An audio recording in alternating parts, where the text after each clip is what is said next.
the idea that Mark Zuckerberg runs Facebook is a joke. I mean, have you seen those staring eyes in absolute terror and that bewildered face when he's being questioned on Capitol Hill? I mean, the idea he's running a company like Facebook is ridiculous. Obviously, there are other forces involved here, and that's where you get your coordination from. That's why Amazon, Facebook, Google, Twitter, and Apple are all censoring in unison, because it's coordinated towards this goal of complete control of information. This whole conspiracy to enslave humanity is a psychological game. Where does human behavior come from? It comes from human perception. Where does perception come from? It comes from information received. Whether it's a personal experience, which is a form of information, whether it's a newspaper, Facebook post, or whatever, it's information received. Now, if you go deep in the shadows, beyond the politicians, you reach that level of this web where they understand, A, how reality works, they just don't want us to know, and B, how the mind works, how psychology works.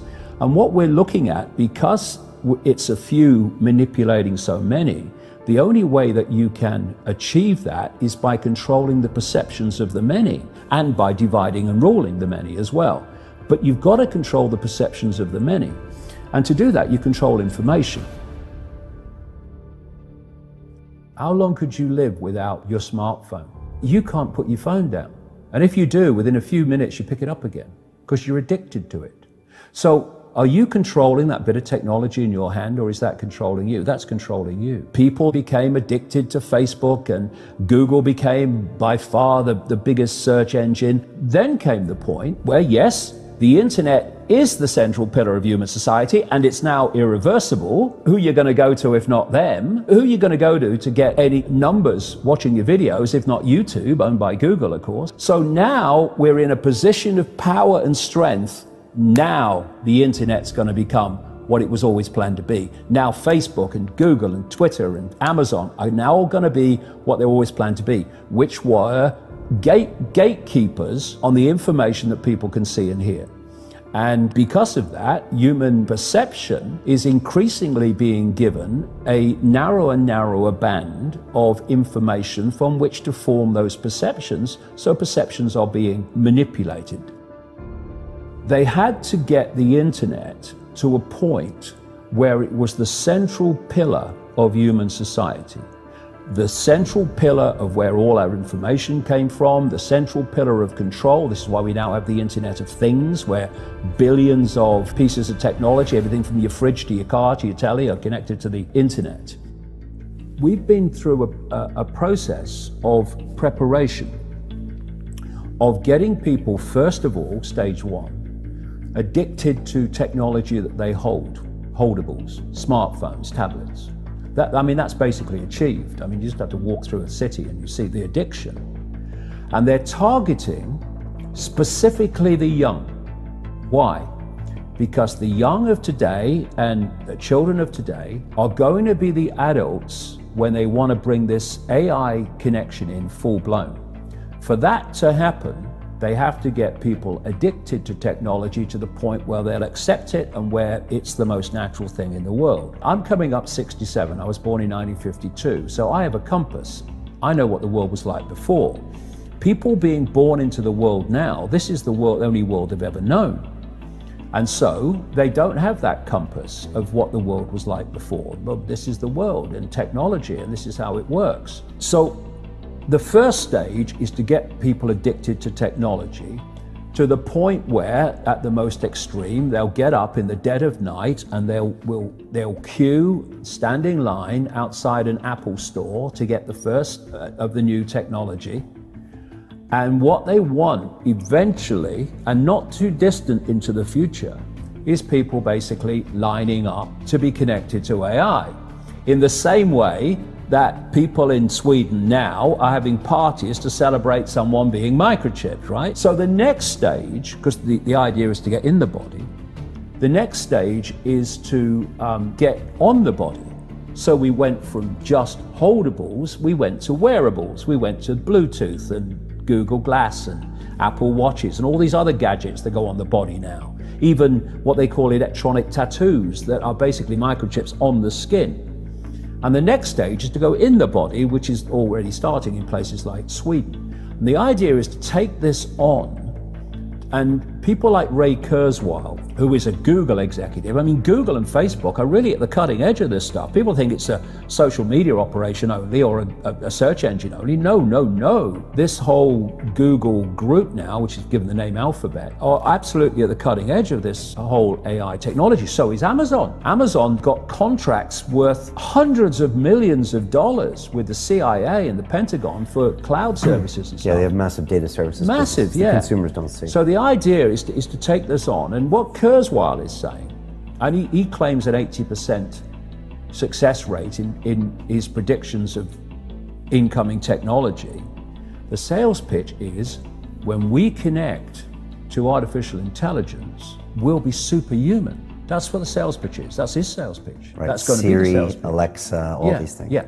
Well, I'll come to them in a second. They're very, very interesting, very important. Okay. So what you've got is the idea that connect to AI and you'll become superhuman intelligent.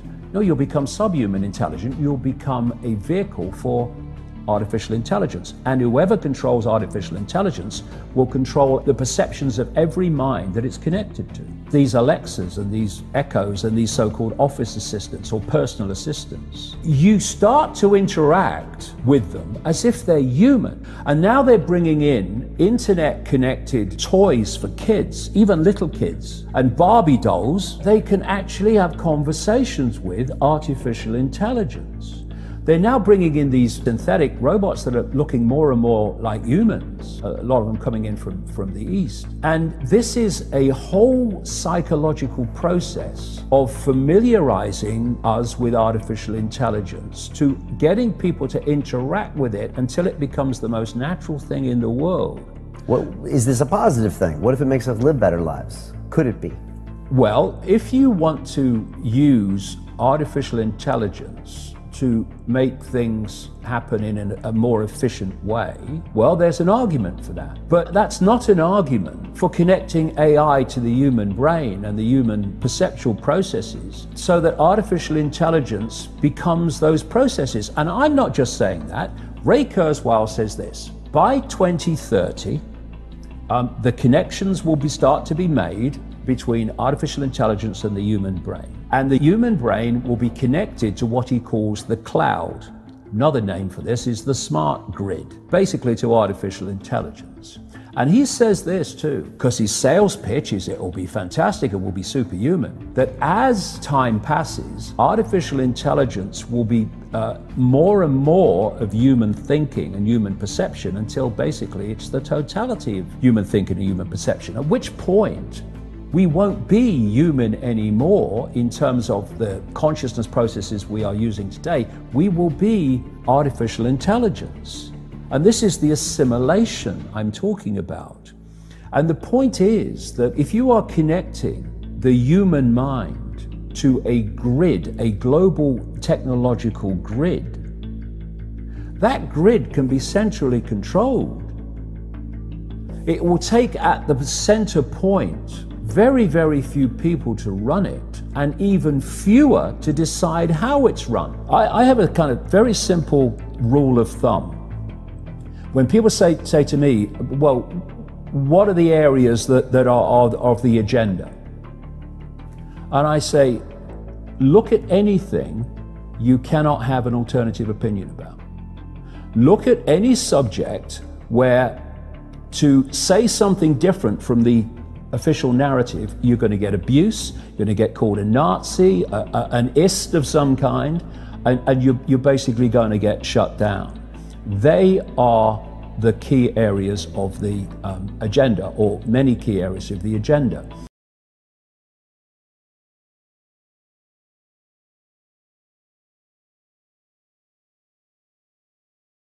And see, this is the whole point.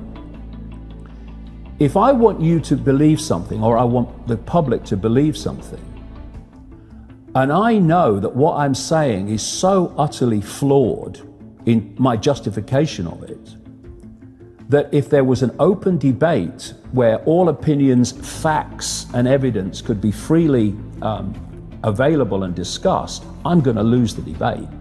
So what I want to happen is not going to happen because I'll lose the debate, because I won't be able to justify it in an open debate. What do? You don't have the debate. You shut it down.